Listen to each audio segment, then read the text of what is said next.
Dr. Oluga is with us in the studio this morning. Every time you come and join us, we think we spoke with you on the days when you were an activist and shouting and, pushing and Aluta continue. Exactly. Oluga Aluta. And that was it, in the trenches and digging through.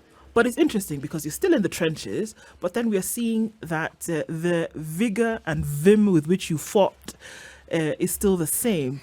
And now we can see that work is still bearing fruit in NMS.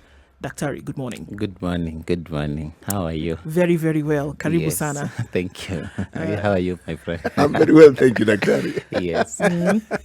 Good to have you here. Yeah, it's always my pleasure. Dr. Oluga is the Director of Health Services in Nairobi Metropolitan Services. And today we're looking at NMS's record on improving healthcare provision in Nairobi County. The last time you were here, you gave us these brilliant numbers.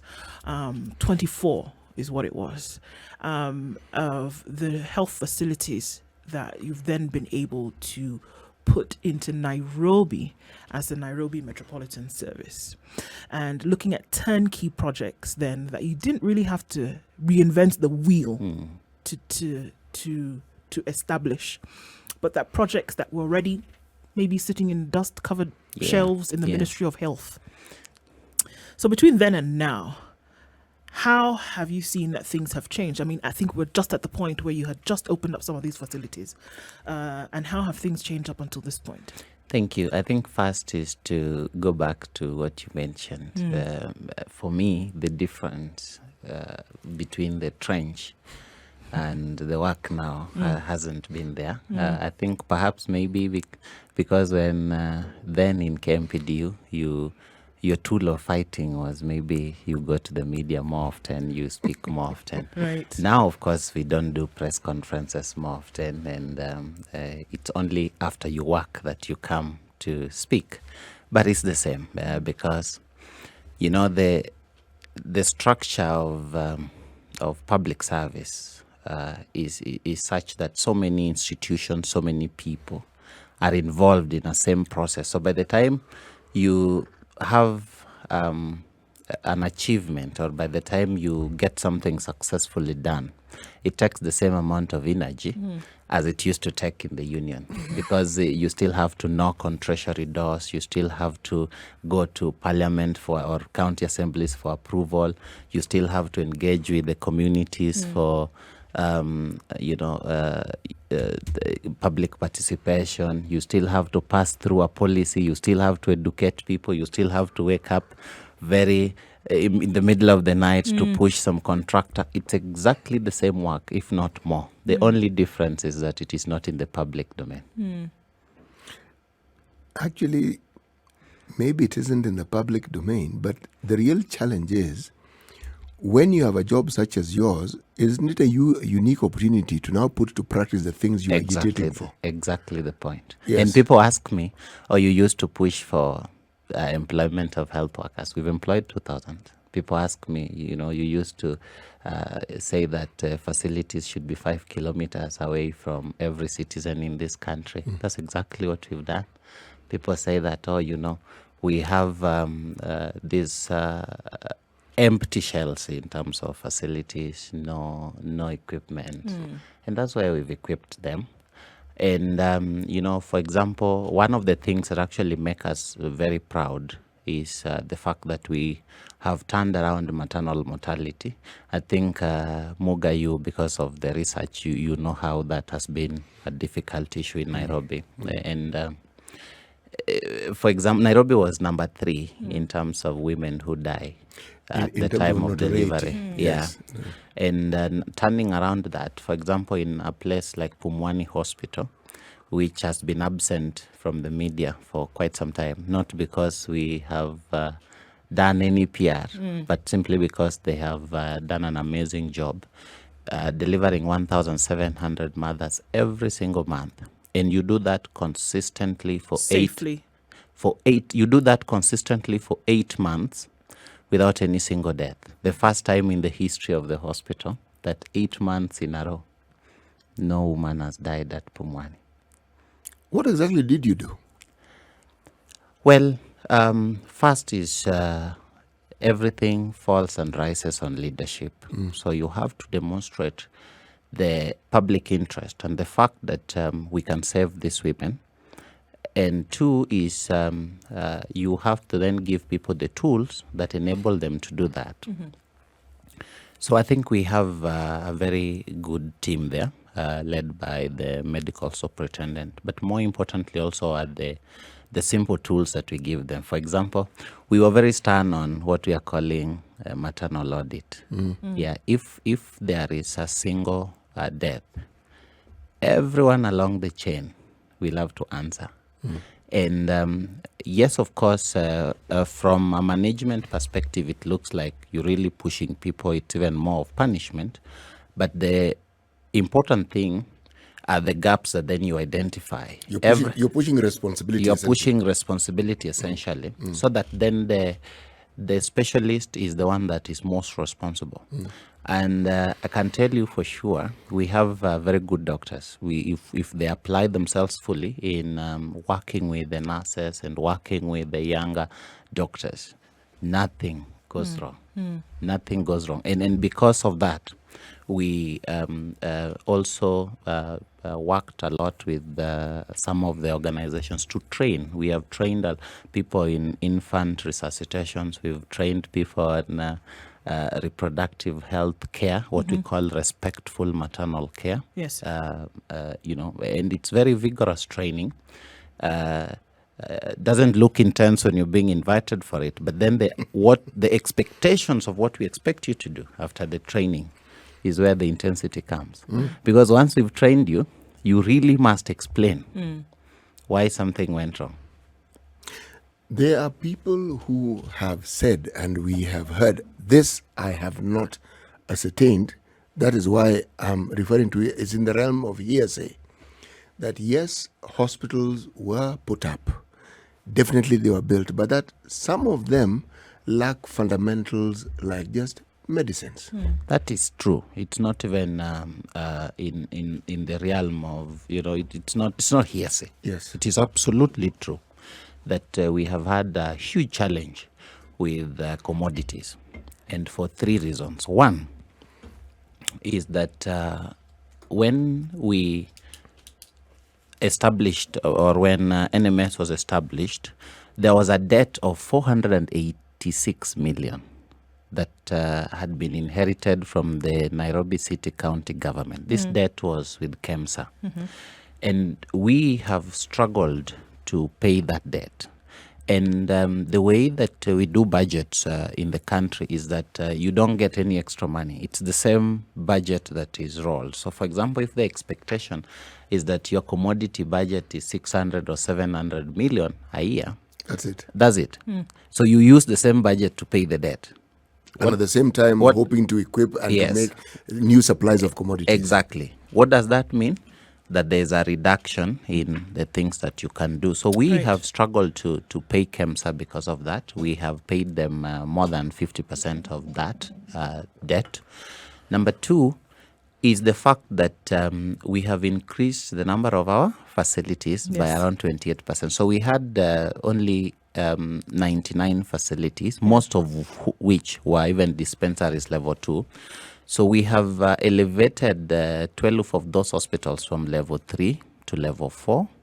And we have built 28 new hospitals, not 24, 28 new hospitals. 24 is because that's the one that the president directed.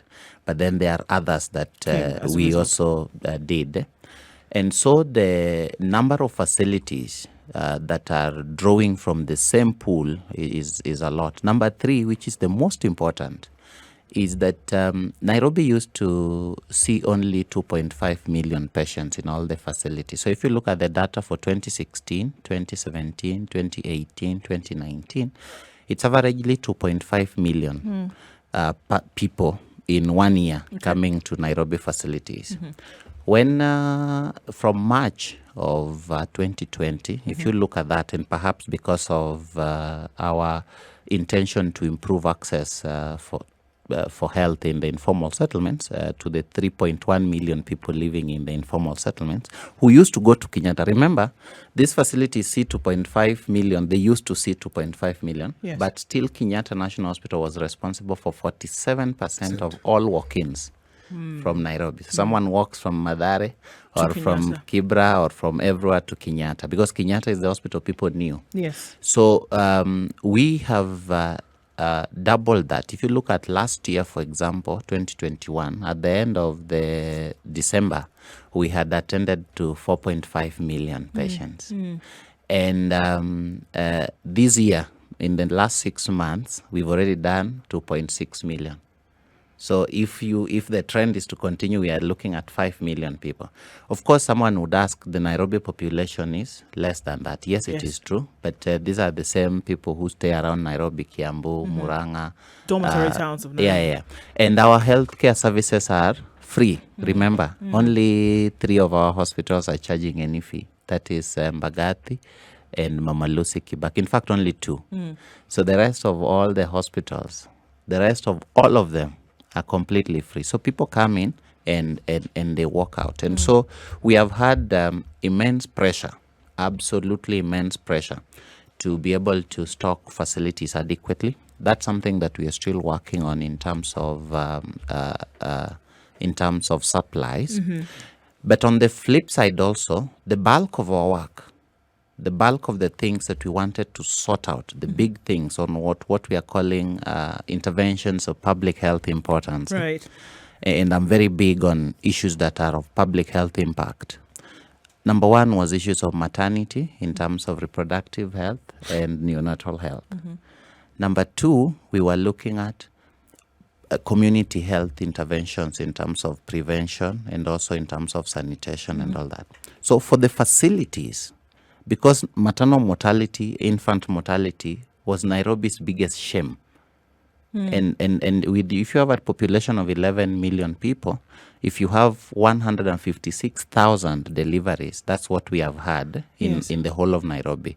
And most of this, out of the 156,000 deliveries in a whole year, 32% used to be in the public sector.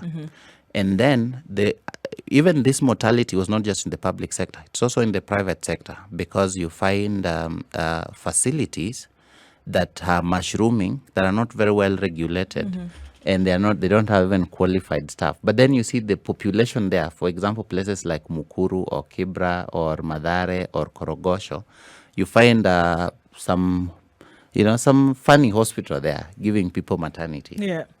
But that's what people have. That's what they know. So then there is a lot of maternal mortality. So the first thing, instead of just clamping them down and saying, okay, we're going to close you and all that, we've built a facility there that can do the same work and do it at quality. So what has that done? We have improved utilization of public sector just in maternity from 32% to 56%. I think in terms of, yes, I wanted to respond effectively to the issue of commodities. How we see it in terms of reproductive health, we have still done the work. And of course, that may not need medicine. For example, it just needs a proper non-pharmaceutical and a proper base to be able to deliver a woman safely. When a woman comes to the facility, for us, 72% of all the women who come to our facilities don't have any complications. What it means is that woman, if they get a competent doctor, a competent midwife, if they get warm water, if they get a bed, if they get a warmer for the baby, they can deliver safely, be in the hospital for 1 or 2 days, get good food, and go back home. And that's what we want to do, to save their lives. Right. And that's what we have done. So, looking at all these things and the progression that it has taken, even if we look at the last 1 year in how things then have changed, the worry then for a lot of folks is that what happens in the next 2 weeks when the tenure, as it were, of the NMS then comes to an end? under this administration? So first and foremost, I think that shouldn't be a worry for anyone, because we are not using aliens to do this work. No? It's the same workers. In fact, I think NMS, when it was established, as at now, the only person who is new in terms of who was not employed before in the county is myself. The rest of everyone else are employees of the county who were seconded to NMS, and so it's the same employees that are going to be there. They are the same ones who have done this work. So this work has not been done by anyone else other than these employees. Sure. And so that for us is a big show, in terms of that if you give people the right leadership and build their capacity and give them the environment to work, they can deliver. And I think that for me is the biggest demonstration of what we've done, that public sector can work, and that public sector can work if you put public interest first, and if you give employees the right environment to work. And so that will continue, because it's the same employee. So we hope that part of that, and of course the transition is coming 24th of November. We hope that then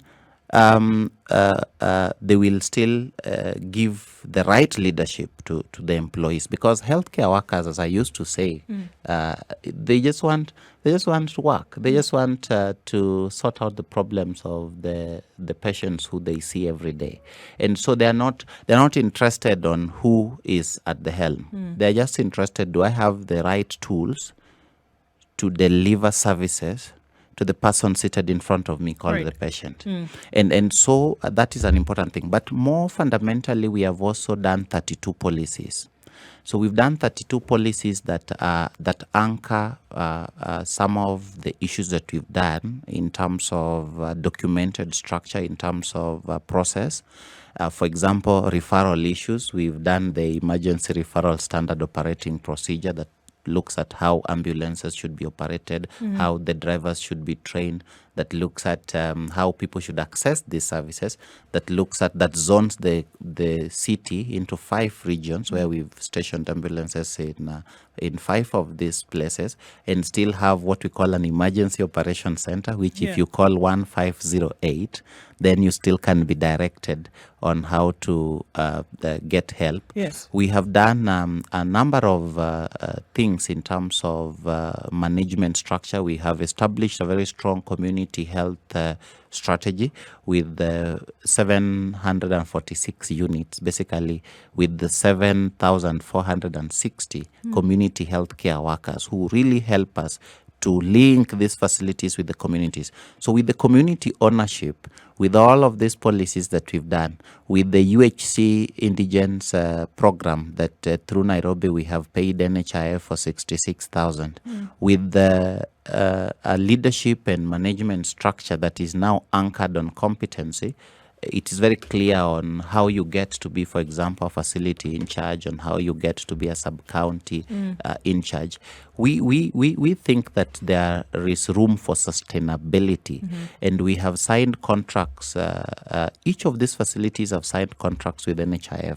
So we have 118 contracts. By the way, when we came, there were only 4 facilities that you could use your NHIF in Nairobi. Only 4. Health, now we have 118 in terms of public sector.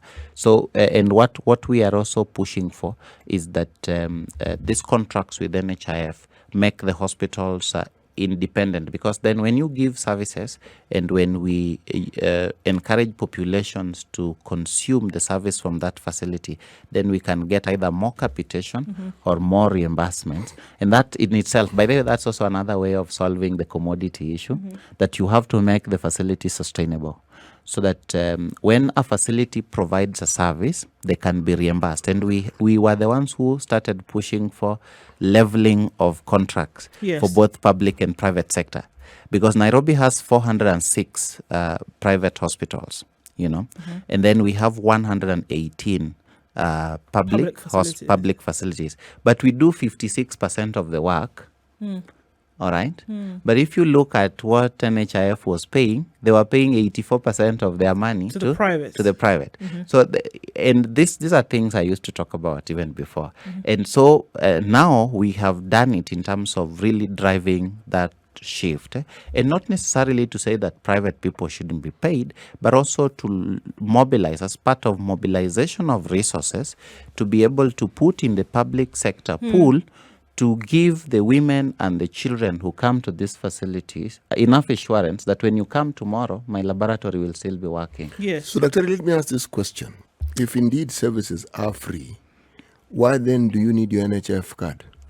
You need the NHIF. Services are free, like you don't pay anything, but they are not free for the government. Can we elaborate that just after the break? We're going to go to a break right now because I think it's an important question, because a number of things coming up just as a result of that.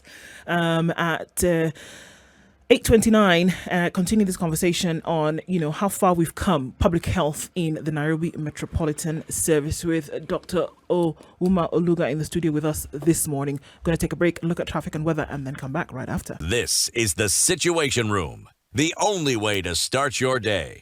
In the studio this morning, our guest is Dr. Oluga, who is the Director of Health in Nairobi Metropolitan Services, and we are looking at the progress made so far.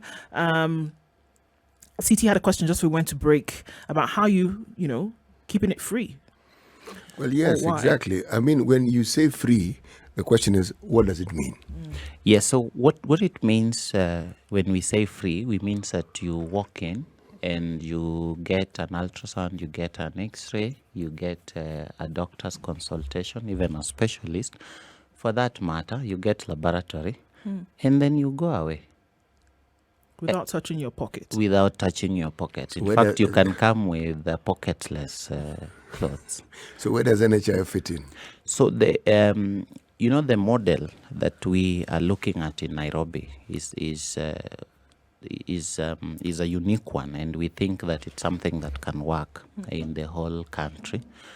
One is that, first of all, let's look at it that we were sorting out a big problem where people did not have facilities, so they used to walk to Kenyatta. Secondly, this is in the informal settlement where the presumption is that, of course, people don't have the money, and that is why they spend a lot of money in the private facilities that even do not give them quality care. So those two problems are fundamental backgrounds.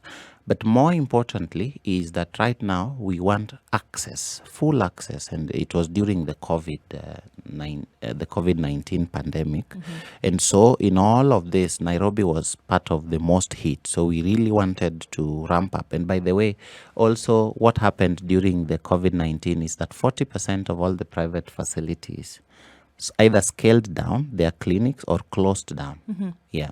And so we had to provide a place where the public could go. Yes. And you can't provide it at that particular time and start by charging them. So even though some of the services are level 4 services, they are completely free. But in terms of sustainability, we are looking at a model, and now the NHIF bill of 2022 was assented to by His Excellency the President, which I think maybe there hasn't been enough sensitization of the public on that. But you know that now it would be sort of mandatory to have NHIF, and if you are poor or if you are vulnerable, then the government pays for you. Yes. So for us in Nairobi, we've already identified those vulnerable, 326,000 households, and 66,000 of them are already benefiting from that in terms of being paid for NHIF. But we are encouraging everyone, and Nairobi is unique because everyone who is in Nairobi is here for some productivity. Even if you are just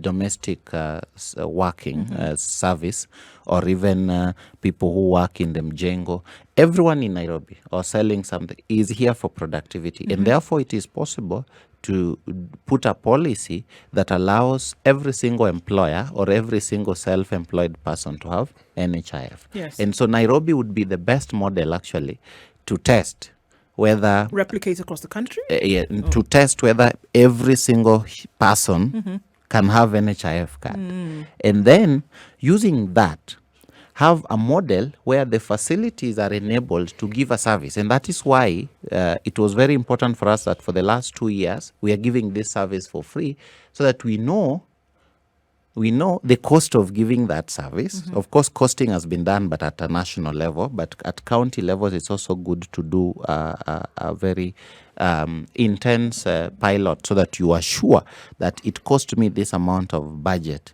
to give this service. And so if you give NHIF to everyone, that is the only way these facilities will be sustainable, because then the facility can be reimbursed, and we are looking at the facility then being able to be semi-autonomous or semi-independent in operations and maintenance. And is this across board, private and public sector? Or are we still just looking at public? Because there's always been the push and pull then between private and public, saying that, look, public can charge what they, quote unquote, charge what they charge because there's a subsidy that comes from government. Private can't do that because they're commercial entities as well as healthcare providing facilities. Yeah, I think, for me and for us, we are on healthcare as a public good. Yes. And I do go back to the point I'd mentioned about, for us in Nairobi, really pushing for leveling of the contract. So, for example, the contract that Mama Lucy Kibaki Hospital has signed, which is a level 5 contract, is the same as what Mater Hospital has signed, which is also a level 5 contract, because it doesn't make sense to say that if, for example, a knee surgery is done at Mater Hospital, that you can reimburse that at a higher cost than if it is done at Mama Lucy Kibaki Hospital. Yes, it is true that the government And yet it's the same service. and it's the same service. It doesn't make sense that then that at Mama Lucy Kibaki, where you're also using a theater, you're still using the same specialized surgeon, that then the service is lesser. So what we have done is that if we give level 5 services, it should be reimbursed at the same Rate. And that's what us in NMS we pushed for, and we are very grateful that it was adopted, because then that allows our facilities to compete, if you were to use that word, although I think I don't like using the word compete, because there's no competition It's when the you are level playing seeking. field is what Yeah, we're it's saying, level Let's level say playing. complement that. Yeah, well, basically it's level playing field. In terms of, you can also, there's no excuse now Mama Lucy Kibaki or Mbagathi Hospital has for not giving the service, Right. and not being reimbursed at the same cost as Coptic. Neither is there an excuse for Coptic, as it were, Yeah. to charge More. exorbitantly Yeah. for the same service. Exactly. Okay. Yeah. So we've looked at healthcare then to the individual, I mean, quite extensively, and I think we can talk about it for days. But then one of the other issues that you constantly fought for, I'm going to say on the outside, is the hiring of more medical staff. And I'm not just going to say doctors, because it was medical staff across board, nurses, lab technicians, clinical officers, etc., community health workers, which is the bane of CT's existence. But how then does You brought him to his waters. well, I mean, how then does all of this play out then when it comes to hiring more medical staff, because it was an issue? So, and it is something that we have to speak about. If you want to give healthcare services that are proper, you must have health workers. And people come to facilities not because of the buildings or the CT scans or the x-rays. They come there to see doctors and nurses and physiotherapists and nutritionists. They come there to see an expert. All of these things about a building is simply a space that gives safety both to the worker and to the patient, and enables them to have the tools that then can give they can use to provide that service. Yes. So for us in Nairobi, we found 3,200 workers, and now we have 4,800 workers. So you can see that jump, 1,600. But that is if you are not looking at the full scale of the ones that we have also mobilized for employment, either through the World Bank or through USAID. Yes. If we look at the full scale, we have another 800 workers that are either earning a salary supported by CDC or supported by other partners. And that is still mobilization that we have done. So we have actually employed 2,400 workers, 1,600 that we are paying by, through the taxes, and another 800 that we are mobilizing partners to help us with, because it's huge to give services in Nairobi. And you can see that alone, that 1,600 alone is 34% increase in terms of the number of workers that we've employed. We've employed 189 doctors, 200 clinical officers, more than 700 nurses, 100 nutritionists, 100 lab people, 100 social workers, 100 psychologists. And so, in fact, we were just limited by the budget and the fact that Nairobi's wage bill, as in compared to the budget, was already beyond what the ceiling the Senate had put of 35%. Yes. Otherwise, we would have gone for more. But for us, we see the dividend, because if you get, even right now, we don't have, for example, we have a number of doctors who either resigned or who have retired, like anesthesiologists. So we've opened around 11 theaters in Nairobi, and this is also an important one to say. Only Mbagathi Hospital, west of the CBD of Nairobi, had a theater in the public sector. Only Mbagathi Hospital. So if you're not operated at Mbagathi Hospital for whatever reason in the public sector, you have to go to Kenyatta. So now we've added several theaters. So now there's a theater in Uthiru, there's a theater at Kibera, Kianda 43, there's a theater at Kibera South, and we are doing another theater in Karen Health Center. So if you're looking at that alone, you have to increase the number of surgeons, you have to increase the number of theater nurses, you have to increase the number of anesthesiologists, or even a clinical officer anesthetist. So we must employ. So for us, we look at that dividend. But because you have just built the hospital, your budget has not been increased, you have to make a case. What the Senate, what the Treasury looks at is, no, you're already beyond your ceiling of the budget. So, and that is why I mentioned, and this is very important to know, that when you are in the position that we have been in, that our Lieutenant General and even myself have been in, it's a constant work of pushing, because you still have to go and convince Treasury that, okay, yes, I am beyond my ceiling. I have just passed the HR budget. I am now at 58% paying salaries.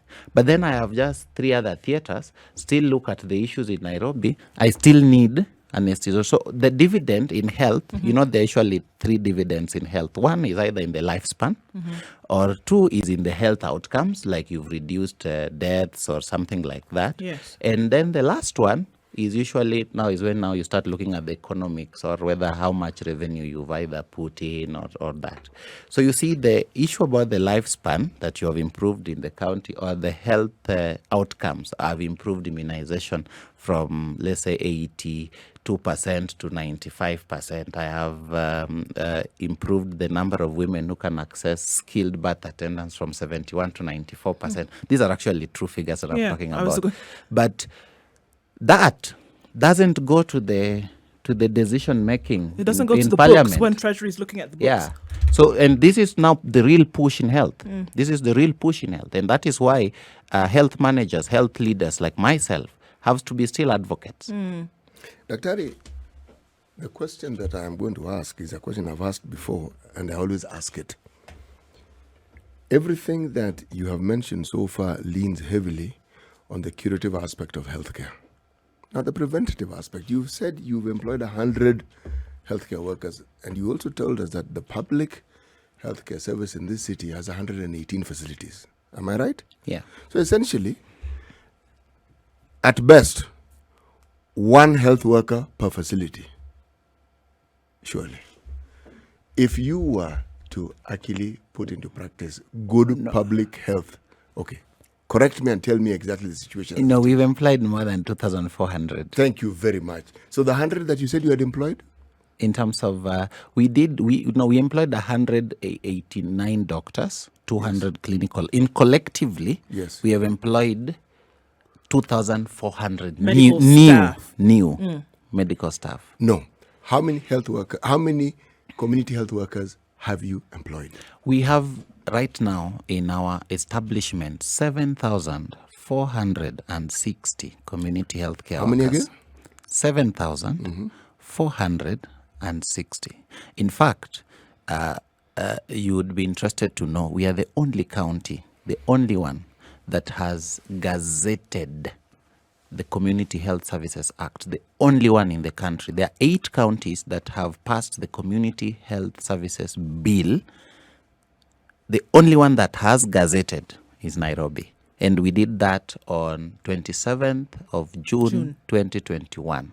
And 4th of October, we launched our community health services, and we have increased the number of community healthcare units from 410 to 746. So what community health unit means, it's important to say this. Community health unit means that this is a jurisdiction within a certain a geography where there's informal, or not well, in Nairobi it's informal, but where there is heavy settlement. And there are 100 community health care workers in each unit taking care of a population. Sometimes the population range from 20,000 to 60,000. And community health units in Nairobi cover 77% of the whole of Nairobi. That is important to say because we have a certain areas in Nairobi. For example, Muthaiga, Karen, some parts of Kileleshwa, some parts of Lavington, some parts of, if you're going on the other end of Westlands, that it becomes, because of the structure of the communities, it has become a bit difficult to initiate a community health service.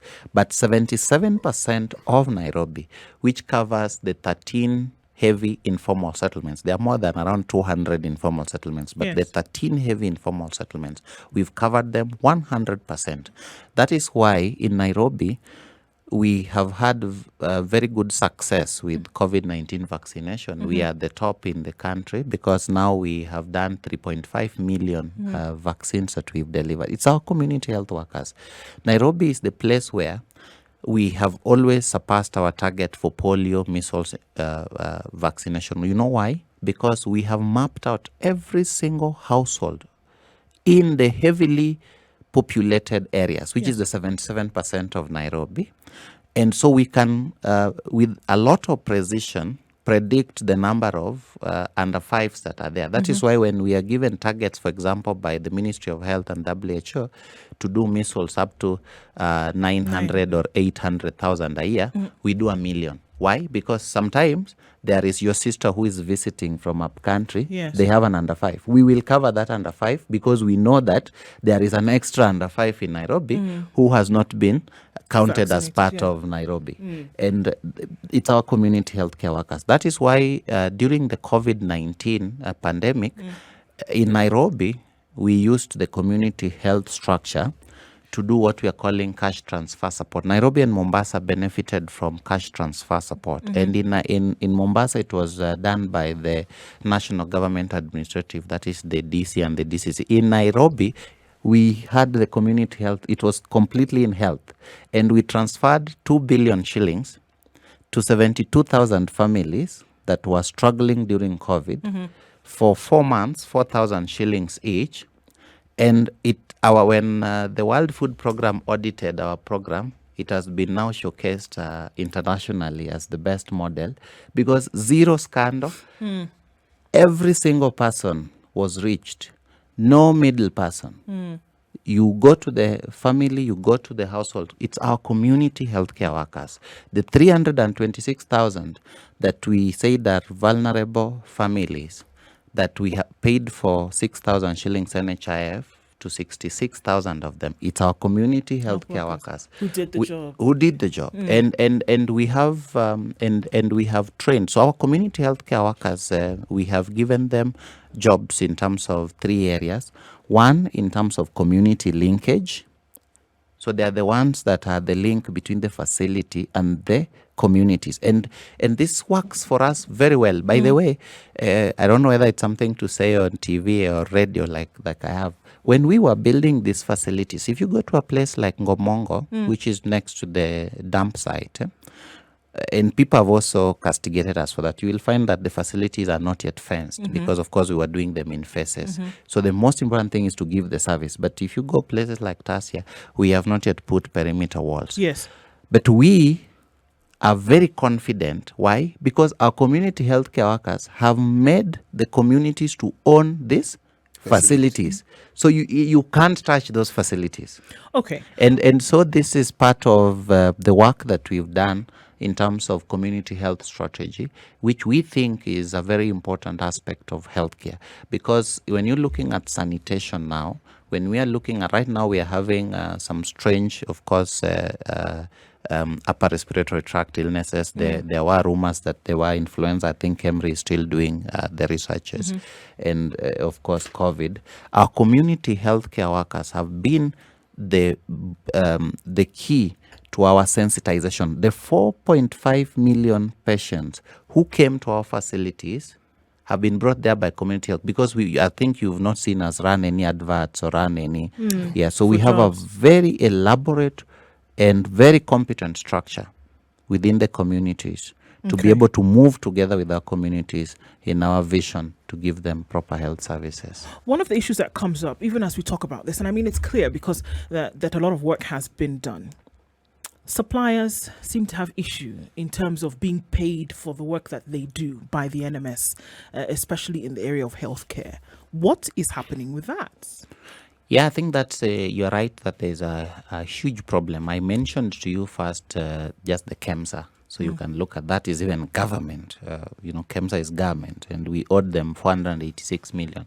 The total bill that we owed suppliers by the time NMS was coming to being was 1.5 billion. That is people who had worked in 2015, 2014, 2017.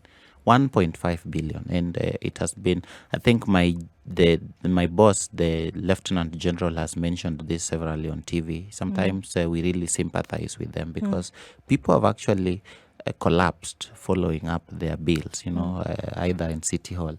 And it's one of the things that His Excellency, the President, directed that we relieve. And so a few of them, especially those that had bills of less than 5 million. I am not in finance, but I think some of them were sorted out. But then you find there are many others that are not yet sorted out, and so far there was a directive to forward all those bills to the Treasury, so that then a multi-agency committee could find a solution for them. But it's something that is again, as Muga said, when you pray for the rain, the mud comes as well. And you see, you do all of this work, and then someone is suffering. And you, especially with the economy, I think people, it's something that we regret. And within NMS, I wouldn't say that there are bills, things that we have done that we haven't paid. It's just been 2 years, and I don't think that we owe people tremendous amount of money. Maybe what I need to ask is, in the time that NMS has been at work, the people whom you have engaged directly, have you ensured that they have received their dues? I think that I can say yes, and again, I'm not in finance, but I think the cries are not necessarily during the tenure of NMS. It's just that because we are responsible for health, we also take over the liabilities. Sure. One last question as this conversation is winding down. Daktari, of the facilities that are currently operating within the county under NMS, would you, as Oluga, comfortably walk into any of these facilities seeking health care at the level that you needed it? On Wednesday, we were opening up facilities with Waziri Kagwe in Githurai, in Mwiki, in Ngara. I happened not to be feeling very well on Wednesday. And you can go and confirm this by yourself. Where was I treated? Githurai Health Center. They did my complete blood count, or what many people know as full hemogram, or the blood test when you have fever.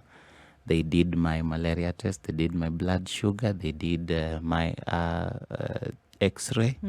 I mean, I personally, and I was mentioning to them that you must consume the services that you're putting. Otherwise, then you are propagating the idea that these services are for second-class citizens, which is absolutely not true. I personally have always sought services where I work. When I was in Vihiga, when I get ill, I'm treated in Vihiga, and it is a test to the system, because I want to see how this works. It's not just that I'm putting their machine and telling people we are launching a laboratory. Let it test me, and not let it test me when I'm well, when I'm actually sick. You know, I am quiet because you are the first county that I actually have encountered who have taken public health seriously. Yeah. Because And by the way, I didn't mention something. Our community healthcare workers, we have now done what is called validation and verification. And we have taken all their account numbers, and it passed through Treasury. And now it has taken a bit of time. Now they are waiting for quote-unquote arrears. It's taken a bit of time because of also this haggling of money. But now we are putting them on a how statement. much are you paying them? 3,500. Oluga, it's really inspiring to hear the things that are happening in the county, and I think it's a hope for many that this can be replicated, across board. Even the challenges that you face, taken on with good stealth. And so, thanks for joining us in the studio this morning. Hopefully, we can hear again before the 24th of November what would happen. Thank you so much, Ndu. Thank you, my brother Muga. Yeah. You're welcome. Conversations continue after 9 o'clock, and that's what it is right now, 9 o'clock.